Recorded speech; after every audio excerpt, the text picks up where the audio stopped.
So tinanong natin siya kung ano ba ang pinakamahirap na part ng pagiging anak ni Pangulong Duterte. Kaya naman sinagot tayo ni Kitty.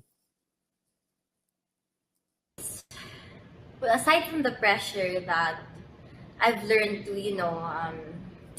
I've learned to handle, it's the harassment that comes with having the name. All those, the bashing,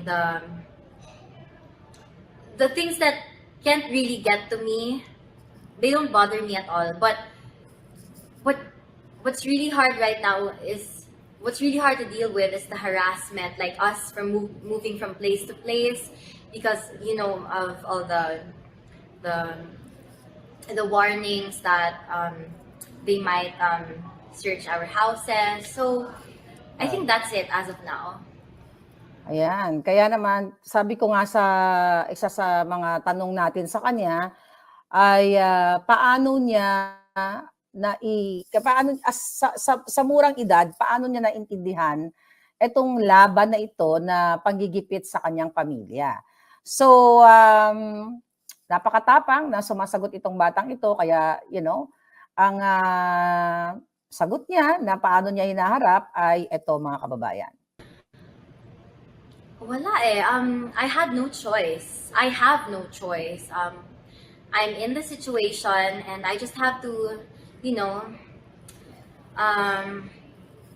deal with what I've been faced with, and like my mom said, parang it just happened.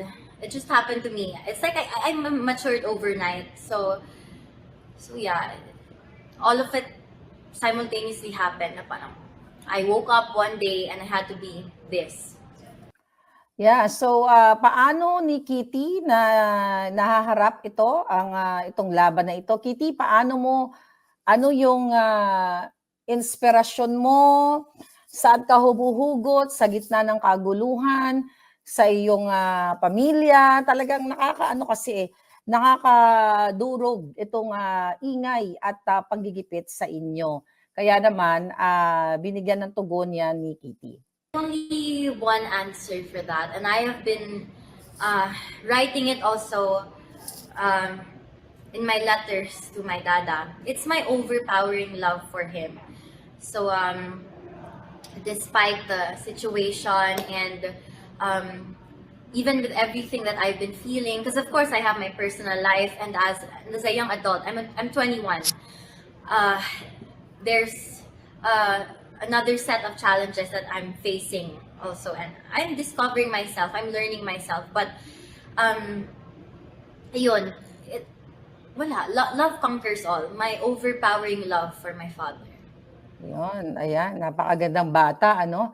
So, ramdam mo yung kanyang pagiging smarte at ang kanyang tapang, kaya naman talagang patuloy na nakikipaglaban ang pamilyang Duterte, at natutuwa ako kasi nakita ko nga yan sila sa The Hague, at mga kababayan, kung saan nagkaroon ng ganitong klaseng panggigipit sa Pangulong Duterte, kaya naman lalo silang buklod-buklod. Nakita nyo yung kanilang pamilya, nagkaroon ng time, si Inday Sara, si Miss Sanelet, si Kitty, si Pulong, na talagang maka-one-on-one ang kanilang tatay nang walang mga alimuyong, di ba? Kasi we have to understand, mga kababayan, na talagang, maraming, syempre sa dating presidente yan, maya-maya, maraming, bumibisita sa kanya, madaming pumupunta para syempre mag-endorso o kung ano mga pabor. So dito, nagkaroon talaga, sabi ko nga, nagkaroon ng pagkakataon na yung ating Pangulong Duterte ay magkaroon ng time sa kanya mga anak. Although,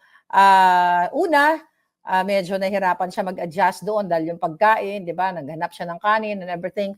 Pero the more na, tignan mo everyday tumatawag si Pangulong Duterte, may time sila sa pagtawag sa kanyang family, salit-salita. Kumbaga nakatoka sila, naka-schedule sila. So, sabi ko nga una pa lang nung nandoon ako, kung ano man ang napakagandang nangyari dito sa ginawa ng pagigipit o pangingidnap kay Pangulong Duterte, yung nagkaroon sila. Sinabi rin pala ni Inday yun